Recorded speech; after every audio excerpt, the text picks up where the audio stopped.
오늘 우리에게 주신 하나님의 말씀 읽도록 하겠습니다. 우리에게 주신 하나님의 말씀은 로마서 5장 12절 말씀입니다. 우리 준비하신 성경책이나 화면의 자막을 보시고 우리 주신 말씀을 함께 읽도록 하겠습니다. 그러므로 시작. 그러므로 한 사람으로 말미암아 죄가 세상에 들어오고 죄로 말미암아 사망이 들어왔나니 이와 같이 모든 사람이 죄를 지었으므로 사망이 모든 사람에게 이르렀느니라. 아멘. 우리 지피지기면 백전백승이다 라는 말을 아마 잘 아실 겁니다. 적을 알고 나를 알면 100번 싸워도 100번 다 이길 수 있다라는 그런 뜻이죠. 상대방과의 경쟁에서 이기기 위해서는 우리가 상대방이 어떤 것에 강점과 약점이 있는지 잘 알아야 하지만 그건 못지않게 또한 중요한 것이 내 자신에 대해서도 아는 것입니다. 나에게도 강점이 있을 수 있고 약점이 있을 수 있기 때문에 내가 잘하는 것을 가지고 상대방과의 경쟁에서 이겨야 한다는 것이죠. 그런 스스로 잘 아는 것도 매우 중요하다라는 의미를 담고 있습니다. 그런데 이렇게 상대방을 알고 나를 알고 그래서 비단 싸움이나 경쟁에서 승리하기 위해서 이런 것들이 필요하다라는 것 우리가 잘 알고 살아가지만 우리가 경쟁이나 싸움에서만 이런 것들이 필요한 것이 아니다라는 사실들을 깨닫게 됩니다. 인생을 살아가면서 우리는 수많은 관계를 맺어갑니다. 그런데 이 관계를 맺어가는 일에도 지피지기, 나를 알고 상대방을 아는 것이 굉장히 중요한 역할을 합니다. 저 사람이 어떤 사람인지 아는 것이 이 관계를 맺어가도 되는지 우리가 선택을 하는 데 있어서 매우 중요한 역할을 하게 되는 것이죠. 저 사람하고는 관계가 깊어지면 내가 힘들 수 있겠다라는 판단이 들면 우리는 그 사람과의 관계를 조금 멀리 떨어뜨리는 그러게 됩니다. 그리고 내가 저 사람과 잘 어울릴 수 있는 사람인지도 잘 알아야 합니다. 나는 저 사람이 마음에 드는데 상대방이 나의 이런 모습을 마음에 들지 않아 할 수도 있기 때문에 우리는 관계를 맺어가는 데 있어서도 상대방을 알아야 하고 또 내가 어떤 사람인지를 아는 것도 굉장히 중요합니다. 또한 이렇게 관계를 맺는 데에도 이렇게 지피지기라는 것이 필요한 것처럼 이미 맺어진 그 관계를 친밀하게 유지하기 위해서도 상대방에 대해서 아는 것이 필요하고 나에 대해서 아는 것도 필요합니다. 부부가 남자 여자가 만나서 서로 사랑해서 결혼을 하지만 그 부부관계가 결혼식을 올렸다고 해서 항상 행복한 것만은 아니죠. 그 관계가 부부관계가 행복하고 정말로 기쁨이 넘쳐나는 관계가 되기 위해서는 상대방에 대해서 알아야 되고 나에 대해서도 내 스스로가 또 잘 알아야 하는 그런 면들이 분명히 있습니다. 그렇기 때문에 이 지피지기 백전백승이라는 것은 싸움, 전쟁, 어떤 운동 경기에서 이기는 것만을 필요한 것이 아니라 우리가 이 세상을 살아가면서 인간관계를 맺어가는 데도 필요한 것처럼 하나님과 우리와의 관계에서도 이 지피지기는 매우 필요한 요소다라는 생각이 듭니다. 우린 지난주 설교를 통해 건강한 신앙생활, 행복한 신앙생활을 위해서는 무엇보다도 신앙의 첫 단추를 잘 깨워야 한다라는 말씀을 드렸습니다. 그 첫 단추가 무엇이었습니까? 믿음의 대상인 하나님을 잘 아는 것이 필요하다라는 것이었죠. 그래서 우리는 지난 거의 3주 동안 이 하나님에 대해 아는 것이 얼마나 중요한 것인가에 대한 말씀들을 설교를 통해서 나누었습니다. 그런데 이렇게 하나님을 잘 아는 것이 매우 중요하고 하나님을 잘 알지 못하면 그런 상태에서 신앙생활을 하는 것은 마치 모래 위에 집을 짓는 것과 같다라고 그렇게 비유할 수도 있을 만큼 매우 중요한 것입니다. 그렇다면 이제 우리가 하나님을 잘 알아가는 그런 지식으로 신앙생활을 해야 되겠다라고 이렇게 첫 단추를 잘 깨웠다고 한다면 이제 그 다음 두 번째 단추를 잘 깨워야 하겠죠. 이제 두 번째 단추는 무엇인가 하면 바로 이제는 나에 대해서 아는 것입니다. 나를 바르게 아는 것은 하나님과의 관계를 맺어가는 일에 있어서 굉장히 중요합니다. 하나님을 아는 것만큼이나 내가 누군지를 아는 것은 굉장히 중요합니다. 그런데 우리가 여기서 한 가지 기억해야 될 것은 무엇인가 하면 여기서 말하는 나는 누구인가라고 하는 그래서 나는 이런 개인적인 어떤 나 한 사람이라는 의미보다는 인간이라고 하는 존재는 과연 어떤 존재인가, 우리가 우리들이 보편적으로 가지고 있는 공통적으로 이렇게 가지고 있는 것, 그런 의미에서의 나는 누구인가라고 하는 것에 대해 우리가 알 필요가 있다라는 것이죠. 즉 우리 인간은 과연 어떤 존재인가, 나라는 존재는 우리 개인은 서로 다 다르지만 인간이라고 하는 이 한 테두리 안에서 관점으로 본다면 우리가 어쩔 수 없이 똑같을 수밖에 없는 부분이 있다라고 하는 것이죠. 과연 그것이 무엇인지 우리가 오늘 살펴보려고 하는 것입니다. 그래서 우리는 과연 우리에 대해서 잘 알고 있는가 하는 것이죠. 고가의 물건을 사서 그것의 기능을 익히고 그 기능을 100% 잘 활용하기 위한 가장 좋은 방법은 그 물건을 만든 회사에서 제공한 매뉴얼, 사용 설명서를 꼼꼼하게 읽어보는 것이 필요합니다.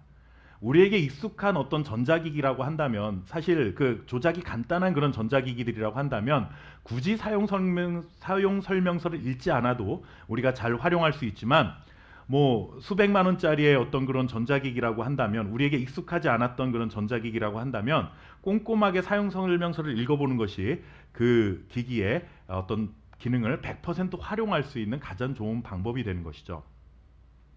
같은 스마트폰이라 해도 이것이 어느 회사의 제품이냐에 따라서 기능과 작동법에는 굉장한 큰 차이들이 있습니다. 궁금한 것은 그것을 만든 회사에다가 문의하는 것이 가장 정확한 답변을 얻을 수 있는 방법이겠죠. 예를 들어 우리나라에서 제일 큰 이 스마트폰을 만드는 큰 회사에서 만든 스마트폰에 이상이 생겼는데, 그것을 가지고 저 미국에 있는 어떤 그 스마트폰을 만드는 회사에 전화를 해서 이 스마트폰에 대한 어떤 그런 정보를 묻는 것은 지혜롭지 않은 방법인 것입니다. 자동차도 마찬가지죠. 자동차를 타다가 고장이 나면 우리는 우선은 가까운 카센터를 찾게 됩니다. 가벼운 정비는 차종이 무엇이냐, 그 차가 어느 회사에서 만들어낸 것과 상관없이 웬만하면 동네 카센터에서도 해결을 할 수 있기 때문에 그렇습니다. 하지만 이 차량에 심각한 고장이 발생하거나 카센터에서도 이 차가 어떤 이상이 있는지 난 잘 모르겠다라고 하는 그런 어떤 문제점이 발견이 되면 그 다음에 할 수 있는 일은 그 자동차를 만든 회사에서 운영하는 서비스 센터를 찾아가는 것이죠. 수리점을 찾아가는 겁니다. 그 회사에서 운영하는. 만든 사람이, 그리고 그 만든 회사가 누구보다도 그 차량에 대해서 잘 알 것이기 때문에 어디에 문제가 생겼는지 그런 것들을 가장 빨리 찾을 수가 있고 해결책을 찾을 수 있기 때문입니다. 그렇다고 한다면 마찬가지로 우리 인간이 누구인가 라고 하는 이 질문에 가장 정확한 답변을 찾기 위해서는 우리 인간을 만드신 분에게 물어봐야 되겠죠. 사람을 만드신 분에게 물어보는 것이 가장 적절한 답변이 될 수 있습니다. 그것은 바로 창조주이신 하나님께, 하나님, 우리 인간은 어떤 존재입니까? 과연 나라는 존재는 누구입니까? 라는 이 질문을 물어야 하고 하나님께서 하시는 답변을 들을 수 있어야 한다라는 것입니다. 방법은 무엇이겠습니까? 우리가 하나님을 직접 볼 수가 없잖아요. 목회자인 제가 기도한다고 해서 하나님이 제 옆에서 이렇게 형체가 나타나셔가지고 제 기도를 들어주시는 것도 아니고, 우리의 귓가에 음성으로 막 들려주시는 게 아니기 때문에 우리가 하나님께 묻고 대답을 듣는다라는 것은 과연 어떤 방법을 통해서일까요? 그것은 바로 성경을 통해서, 하나님의 말씀이 담겨 있는 성경을 통해서 우리가 그 답을 찾아가야 한다라는 것입니다. 그렇다면 성경이 우리 인간에 대해서 뭐라고 말하는지에 대해서 우리가 살펴보아야 한다라는 것입니다. 그렇다면 첫 번째, 하나님께서 말씀하시는 사람의 모습에 대해 인간은 어떤 존재인가라는 첫 번째 답은 이렇게 말씀드릴 수가 있습니다. 우리 함께 창세기 2장 7절 말씀을 읽어보겠습니다. 여호와 하나님이, 시작, 여호와 하나님이 땅의 흙으로 사람을 지으시고 생기를 그 코에 불어 넣으시니 사람이 생명이 되니라. 아멘. 이 말씀은 하나님께서 사람을 최초에 어떻게 만드셨는지에 대한 그 근본적인 답을 우리에게 전해주고 있습니다. 하나님은 우리 인간을 만드실 때 흙이라는 재료를 사용하셨습니다. 사람을 뺀 모든 피조물들은 다 하나님께서 말씀으로 창조하셨죠. 어떤 재료를 사용하신 것이 아니라 빛이 있으라 그러면 빛이 생겼고, 또 물이 있으라 하면 물이 생겨나는 이런 하나님의 말씀을 가지고 모든 것들이 생겨났는데, 사람만은 독특하게 하나님께서 흙이라는 재료를 가지고 우리의 형체를 이렇게 빚으셨다라고 하는 것입니다. 그러니까 흙이라는 재료를 가지고 우리의 모양, 지금 우리의 모양대로 만드셨는데, 이것은 그냥 흙으로 만들어진 어떤 그 도자기와 같은 어떤 상태라고 볼 수 있겠죠. 그런데 여기에다가 하나님께서 생기를 불어 넣어 주셨다. 우리로 말하면 성령을 부어 주셨다. 하나님의 영을 그 안에 불어 넣어 주셨습니다. 그러면서 이 흙으로 만든 육체와 하나님이 불어 넣으신 생기가 결합이 되면서 이제 드디어 살아있는 생명체가 되었다라고 우리에게 말씀을 해주고 있는 것입니다. 그렇기 때문에 우리 사람은 어떠한 존재인가라는 근본적인 첫 번째 출발은 무엇인가 하면 육체와 영혼으로 구성되어 있다라고 하는 것이죠. 그래서 육체와 영혼이 이렇게 결합되어 있는 상태에 있을 때 우리는 살아있는 사람, 생명이 있다라고 그렇게 말하는 것이고, 이 육체와 영혼이 이제 분리가 될 때 우리가 흔히 말하는 죽음이라고 하는 그러한 단어를 사용하게 되는 것입니다. 우리가 이 말씀을 통해서 깨닫게 되는 것은 무엇인가 하면 인간의 육체를 만든 흙은 굉장히 평범한 재료였다라고 하는 것이죠. 하나님께서 사람을 만드시고 심히 보시기에 좋았더라라고 말씀하실 만큼 굉장히 기뻐하셨지만, 그렇다고 해서 우리를 만드신 재료 자체가 너무나 귀하고 소중한 재료는 아니었다라는 사실을 보게 되는 겁니다. 굉장히 평범한 흙을 가지고 우리를 만드셨지만 그 안에 중요한 것은 하나님이 직접 불어넣으신 영혼이 우리 안에, 그 영혼이 귀한 것으로 우리의 육체를 채우고 있기 때문에 인간은 매우 소중하고 그리고 귀한 생명체가 되었다라고 하는 사실입니다. 이 말을 우리가 오해해서는 안 됩니다. 무슨 말인가 하면 육체는 그러면 중요하지 않고 영혼만 중요하다라는 그런 뜻은 아닙니다. 우리의 육체를 만든 재료 자체가 그렇게 소중한 재료는 아니었지만 그 평범한 육체에 너무나 귀한 그 하나님이 불어넣으신 영혼이 결합된 것이기 때문에 이제 우리의 육체도 하나님이 주신 영혼만큼이나 소중하다라고 하는 사실들을 우리는 기억해야 합니다. 그러니까 우리의 육체를 소중하게 다뤄야 합니다. 과거에 그 중세 철학 시대에는 우리 육체는 어차피 썩어질 것이기 때문에 함부로 대해도 된다 해가지고 그 어떤 뭐 쾌락주의 윤리설 뭐 이런 것들도 이렇게 많이 흥행하기도 했지만, 우리의 육체는 썩어질 것은 분명하지만 그렇다고 해서 우리가 함부로 다룰 수 있는 것은 아니다라는 사실을 우리가 기억해야 한다는 것이죠. 영혼이 중요한 것만큼이나 육체도 또한 중요한 것으로 하나님께서 의미를 부여해 주신 것입니다. 하나님께서는 이렇게 인간을 세상 어느 피조물보다도 가장 귀한 존재로 만들어 주셨습니다.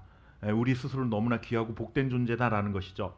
그리고 더 중요한 것은 하나님께서 하나님의 성품을 우리 사람들에게도 심어 주셨습니다. 사랑할 수 있는 마음, 도덕적 선한 양심, 이와 같은 것들을 우리에게 심어 주심으로 우리도 하나님의, 쉽게 말하면 하나님의 좀 흉내를 내면서 살아갈 수 있는 그런 사람들로 만들어 주셨다라고 하는 것이죠. 하나님과 관계를 맺을 수 있는 유일한 존재고 하나님을 사랑할 수 있는 유일한 존재가 바로 우리 사람이었다라고 하는 것입니다. 사람이다라고 하는 것입니다. 뿐만 아니라 우리는 또 하나님뿐만 아니라 사람들과의 관계도 맺을 수 있는 그러한 존재이고, 또 사람과 서로 사랑하며 살아갈 수 있는 인격적 존재로 그렇게 만들어졌습니다. 하나님의 형상대로 만들어진 존재이기 때문에 얼마나 아름답고 그리고 귀하고 우리가 소중한 존재이겠습니까? 지난주에 살펴보았던 것처럼 하나님의 눈에 넣어도 정말 아프지 않을 만큼 너무나 귀하고 복된 존재가 바로 저와 여러분이라고 하는 사실입니다. 그렇게 사랑스러운 존재가 인간이라는 존재인 것이죠. 이것으로 우리는 누구인가라는 질문에 대한 답변이 끝났으면 얼마나 좋겠습니까? 그저 행복하잖아요. 와, 우리가 이렇게 사랑스럽고 보배롭고 존귀한 존재라고 한다니 얼마나 감사할까. 하나님이 지금도 우리를 그렇게 여겨주시고 바라보고 계신다면 얼마나 감사한 일입니까? 그런데 불행하게도 여러분들, 하나님은 우리를 이렇게 복된 존재로, 소중한 존재로 만들어 주셨는데 여기에 문제가 발생했습니다. 더 이상 성경은 우리에 대해서 그렇게 긍정적으로 후한 평가를 내려주고 있지 않습니다. 우리 함께 창세기 6장 5절과 6절 말씀을 읽어보겠습니다. 여호와께서, 시작. 여호와께서 사람의 죄악이 세상에 가득함과 그의 마음으로 생각하는 모든 계획이 항상 악할 뿐임을 보시고 땅 위에 사람 지으셨음을 한탄하사 마음에 근심하시고. 참, 창세기 2장에서 조금 전에 굉장히 그렇게 소중한 말씀들이 우리에게 우리의 마음을 행복하게 만드는 말씀들이 기록이 되어 있는데, 불과 몇 장 넘어오지 않은 이 창세기 6장에 넘어오면서 하나님이 사람들에게 뭐라고 말씀하시냐면 그들의 죄악이 세상에 가득하고 그들의 마음으로 생각하는 모든 계획이 악한 것뿐이다라고 그렇게 말씀을 하십니다. 문제가 생겨나신 거죠. 문제가 생겨나게 된 겁니다. 노아 때에 하나님께서 인간을 향해 내리신 이 평가는 정말로 조금 전에 살펴보았던 것과는 너무나 상반된 그런 평가가 내려지고 있는 것입니다. 하나님이 세상을 만드신 지 얼마나 지났습니까? 몇 년 지나지도 않은 이런 상태에서 이렇게 망가지고 말았습니다. 정말 우리에게는 안타까운 상황이 벌어진 것이죠. 그런데 이때라도 사람들이 뉘우치고 하나님 앞에서 정신을 좀 차렸다면 얼마나 좋았겠습니까? 그렇지를 못했습니다. 또 뒤에 성경을 보면 계속해서 이런 부정적인 평가는 이어지고 있습니다. 우리 함께 잠언 2장 13절부터 15절 말씀 함께 읽어보겠습니다. 이 무리는 시작. 이 무리는 정직한 길을 떠나 어두운 길로 행하며 행악하기를 기뻐하며 악인의 패역을 즐거워하나니 그 길은 구부러지고 그 행위는 패역하니라. 아멘. 하나님 앞에서 인간의 발걸음이 한 번 삐끗하게 되자 그 발걸음은 점점 더 삐뚤어진 길을 계속해서 걷게 되었고 계속해서 하나님이 원하지 않는 길을 향해서 가게 되었다라고 하는 이런 말씀들을 통해서 우리가 보게 되는 것이죠. 이런 구약의 말씀들이 기록이 되어 있다가 이제 신약 성경에 들어오면 인간에 대한, 우리 사람에 대한 평가는 더 심각해지는 것을 볼 수가 있습니다. 우리 함께 로마서 3장 10절부터 12절 말씀을 읽어보겠습니다. 기록된 바 시작. 기록된 바 의인은 없나니 하나도 없으며 깨닫는 자도 없고 하나님을 찾는 자도 없고 다 치우쳐 함께 무익하게 되고 선을 행하는 자는 없나니 하나도 없도다. 아멘. 참 오늘 주일날 아침 이렇게 행복한 날인데 계속해서 우리를 향해서 이렇게 부정적인, 별로 이렇게 기분이 이렇게 유쾌하지 않은 말씀들만 이렇게 찾아가지고 여러분들과 함께 읽는 것이 그렇게 저도 기분이 그렇게 썩 유쾌하진 않습니다. 그러나 이것이 냉정한 하나님의 우리를 향한 정말 팩폭이죠. 정말 팩트를 정말 정확하게 전달해주고 있는 것이기 때문에 우리가 마냥 기분 나쁘게만 받아들일 수는 없는 것 같습니다. 의인은 하나도 없다는 것이 하나님의 평가입니다. 어떤 선한 사람이라도 하나님의 기준에서 볼 때는 그 의로움의 기준을 채우는 사람이 단 한 사람도 없다라고 하는 것이죠. 우리끼리는 좀 상대적으로 좀 더 나은 사람, 나쁜 사람 이런 거를 구분할 수 있지만 하나님이 보시기에는 다 똑같은 죄인이다라고 하는 것입니다. 솔직히 우리에 대한 이런 부정적인 평가가 조금 전에도 말씀드렸던 것처럼 기분이 좋을 리가 없지 않습니까? 아무리 내가 잘못을 저질러도 그 잘못에 대해서 나는 뭐 이렇게 좀 내가 이러면 안 되는데 내가 왜 이럴까, 나같이 이렇게 나쁘게 살면 안 되는데, 이런 스스로에 대해서는 그렇게 말을 해도 혹시라도 다른 사람이 나에 대해서 그런 말을 하면 솔직히 기분이 나쁘잖아요. 그래, 넌 정말 잘못했어, 이런 말을 하면 내가 잘못한 걸 알아도 그런 말을 들으면 그렇게 기분이 좋아하는 사람은 없습니다. 망나니처럼 제멋대로 사는 자녀를 보면서 부모가 얼마나 속상을 하겠습니까? 이런 망나니 같은 놈이라고 부모는 욕할지 모르겠지만, 그렇다고 해서 그런 자녀라 할지라도 옆집 아줌마가 와가지고 내 자녀를 보고 당신 자식은 망나니 같은 자식이라고, 맞다고, 어떻게 그렇게 잘하냐고 그렇게 얘기한다면 여러분들 그런 말을 들을 때 그 부모의 심정이 참 저 사람 굉장히 정직하고 솔직하게 나한테 말해주네, 굉장히 기분이 좋은 사람이 있을까요? 나는 내 자녀에게 그렇게 잘못된 길을 걷는 자녀에게 욕을 하고 때로는 호시처리를 들고 너 그렇게 살면 안 된다고 이렇게 화를 내더라도 나는 그래도 옆집 사람, 누군가가 다른 사람이 내 자녀에게 그런 거는 못 봐주, 기분이 상하게 되는 것이 우리의 마음 아니겠습니까? 나에 대해 나는 싫어할 수 있지만 다른 사람이 나를 싫어하는 것은 견딜 수 없습니다. 이건 우리가 가지고 있는 공통적인 우리의 마음입니다. 아무리 하나님이지만 우리를 향해서 너희들 생각하는 것마다 악한 생각이고 왜 하는 일마다 그렇게 못된 일만 골라서 하니?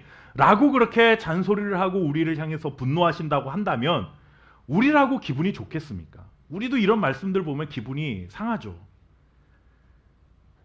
그리고 그렇게 우리를 평가하는 하나님을 우리가 친근하게 대하기가 쉽지가 않습니다.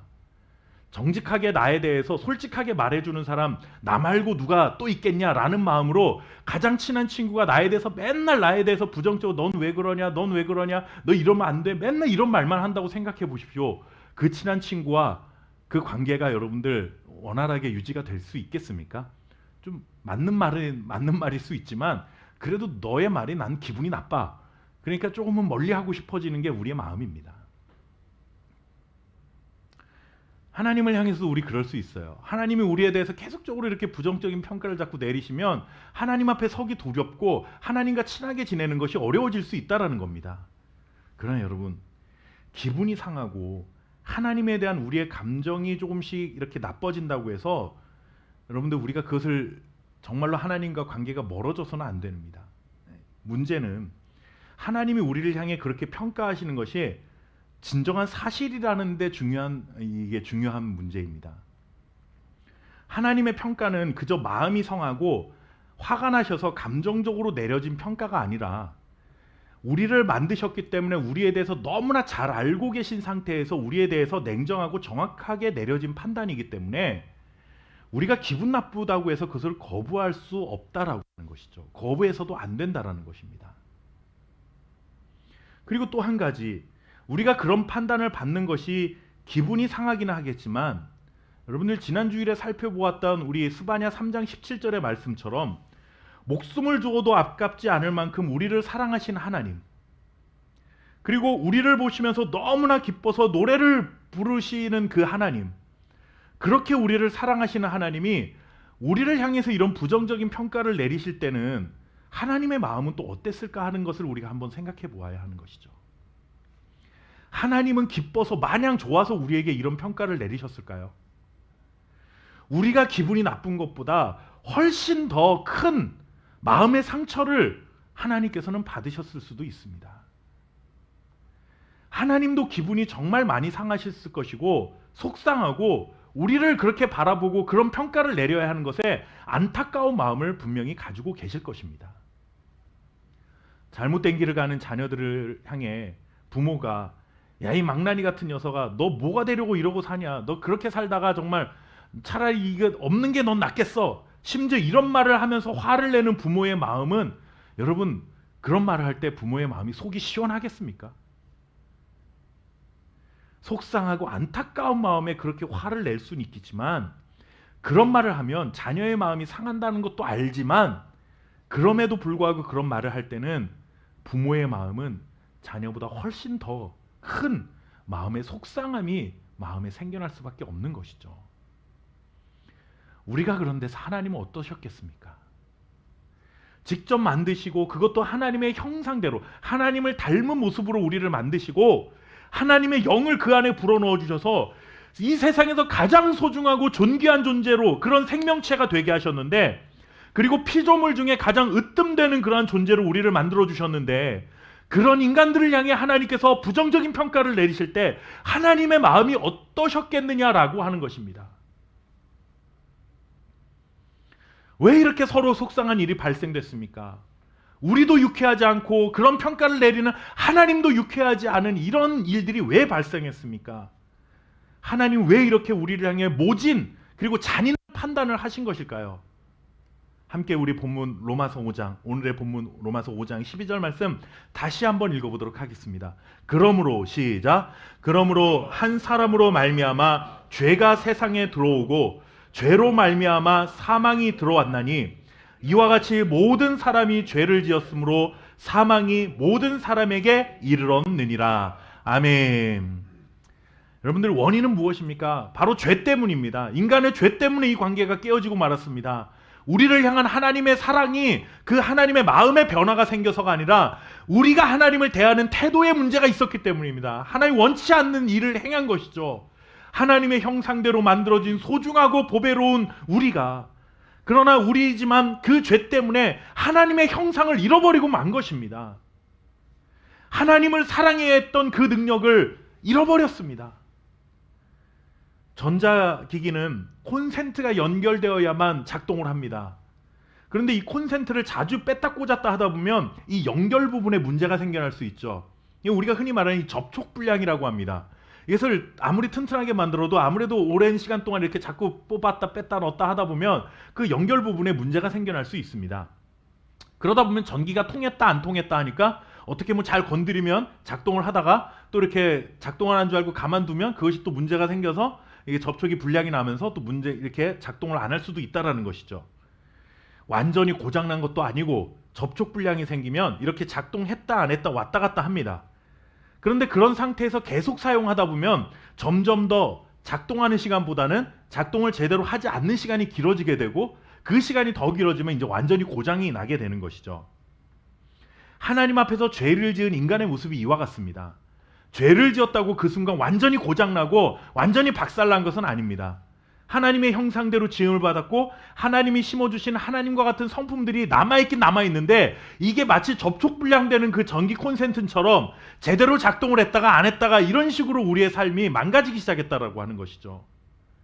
때로는 하나님의 형상과 성품이 좀 제대로 작동하는 것 같아 보이는데 하지만 제대로 작동하지 못하는 경우가 생겨나기 시작했다라는 겁니다. 그런데 시간이 점점 지나다 보니까 이것이 자연적으로 치유가 돼서 회복이 되는 것이 아니라 점점 안 좋은 쪽으로 기울어지기 시작했다라는 것입니다. 그러다 보니 하나님 앞에서 하나님의 형상대로 살아가는 횟수보다는 그렇지 않은 횟수들이 점점 더 많아지게 되었고 그런 시간이 점점 더 길어지게 되었고 그러다 보니까 하나님과 점점 더 멀어지고 하나님이 원래 의도하셨던 것과는 다른 방향으로 우리의 삶이 급속도로 치우치게 되었다라고 하는 것이죠. 한번 균형을 잃고 삐그덕거리기 시작하자 점점 기울어지는 이 속도도 빨라지게 되고 기울어지는 정도도 더 심해지게 되었습니다. 이렇게 죄로 인해 문제가 생겨난 인간은 점점 하나님의 의도와는 상관없는 길을 향해 무한질주하게 된 것입니다. 방향이 틀리면요, 방향이 잘못되면 달려가는 속도가 빠르면 빠를수록 더 큰 문제가 생겨날 수밖에 없습니다. 그리고 결국에는 사람들이 어디까지 가게 되었느냐? 결국 사망의 자리에 주저앉아 아무것도 할 수 없는 무능력한 존재가 되어버리고 만 것입니다. 죄로 인해 망가진 우리 인간의 모습이 결과가 바로 이와 같다라는 것입니다. 우리를 향한 하나님의 부정적인 평가가 기분 나쁘다 해도 우리가 인정할 수밖에 없는 것은 바로 우리가 죄 때문에, 우리의 죄 때문에 모든 것이 발생한 원인이라는 것을 우리가 잘 알기 때문에 그렇습니다. 우리의 죄가 부인할 수 없는 명백한 사실인 것처럼 죄로 인해 우리는 비참한 사망에 거하게 되었다는 사실도 부인할 수 없는 명백한 사실이라는 것을 기억해야 합니다. 하지만 여러분들, 이것이 또 끝이 아니죠. 우리에게 마지막인 것 같았던 이 사망의 그늘에 앉아 허우적거리던 우리들에게 또 한 번의 기회가 찾아왔습니다. 왜냐하면 하나님께서는 하나님께 이렇게 등져버린 우리들을 포기하지 않으셨기 때문에 우리에게 다시금 기회가 찾아오게 된 것입니다. 사망의 그늘에서 스스로의 힘으로는 절대로 빠져나올 수 없는 우리들을 위해 하나님께서는 이제 우리를 구출하시기 위한 작전을 계획하시고 시행에 옮기시겠다 약속하셨기에 우리는 그 구주의 손길을 기다릴 수 있게 된 것입니다. 한 줄기 소망을 바라볼 수 있게 된 것이죠. 기적과 같은 하나님의 구출 작전이 정말로 구체적으로 무엇인지 우리는 또 이제 다음 주 말씀을 통해 그것들을 하나씩 알아보게 될 것입니다. 그 전에 우리가 알아야 할 것은, 그리고 우리가 인정해야 될 것은 무엇인가 하면 하나님이 행하실 그 구출 작전, 그 구조 작전을 통해 그것을 받기 위해서는 우리를 향한 매우 냉정하고 그리고 또 냉정한 이 부정적인 평가를 우리 스스로 인정하는 사람이 되어야만 그 구조의 밧줄을 붙잡을 수 있다라는 것입니다. 오늘 이 말씀 앞에 우리 스스로는 절대로 하나님의 형상을 회복할 수가 없습니다. 우리의 지혜와 능력으로는 우리가 하나님의 형상을 회복할 수가 없습니다. 고장난 죄인이라는 사실을 그냥 겸손히 인정해야 되고, 우리가 해야 될 일은 하나님 살려주십시오. 하나님이 구주의 손길을 뻗으실 때 그 손을 붙잡을 수 있는 기회가 나에게도 오게 해주십시오 라고 구조 요청을 할 수 있는 그런 겸손한 마음을 우리가 가져야 한다라고 하는 것입니다. 이번 한 주간 우리가 삶을 살아가면서 우리는 우리의 능력과 우리의 힘으로 살아가는 것 같지만 한순간도 정말 하나님의 은혜 없이는 살아갈 수 없는 존재라는 사실을 기억하고, 나는 그런 연약한 죄인입니다라는 사실을 인정하고 하나님의 은혜를 구하며 살아갈 수 있기를 간절히 소원합니다. 정말로 제가 기도하면서 함께 우리가 또 기도했던 그것처럼 정말 우리 주변에 사건 사고가 얼마나 많습니까?